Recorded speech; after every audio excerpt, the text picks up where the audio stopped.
ایک مرتبہ کا ذکر ہے کہ حضور صلی اللہ علیہ وآلہ وسلم صحابہ اکرام کے ایک لشکر کے ساتھ سفر میں تھے کہ پانی ختم ہو گیا۔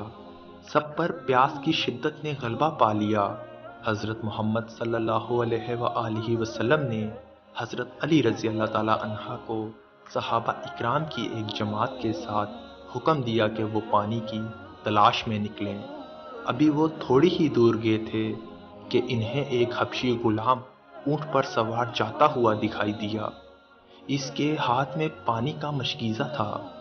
اسے جب کہا گیا کہ وہ حضور صلی اللہ علیہ وآلہ وسلم کے پاس چلا آئے تو اس نے آنے سے انکار کر دیا اور کہنے لگا، میں اس جادوگر کے پاس کبھی بھی نہیں جاؤں گا۔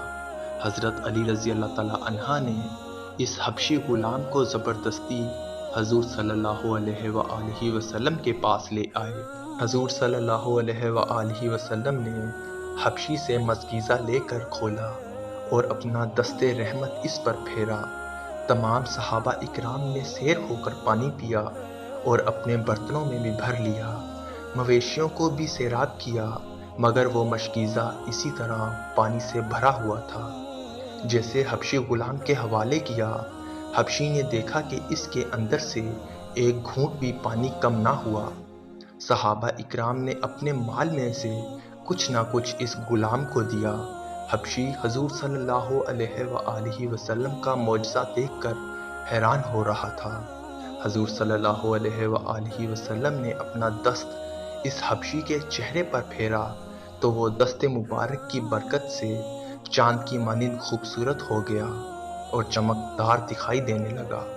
حبشی غلام رسول اللہ صلی اللہ علیہ وآلہ وسلم کا معجزہ دیکھ کر بڑا ہی متاثر ہوا، آگے بڑھا اور حضور صلی اللہ علیہ وآلہ وسلم کے دست مبارک کو چومنے لگا۔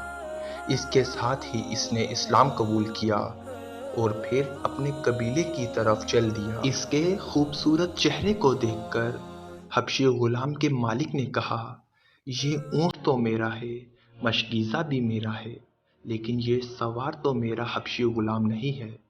غلام کہنے لگا کہ میں ہی آپ کا غلام ہوں۔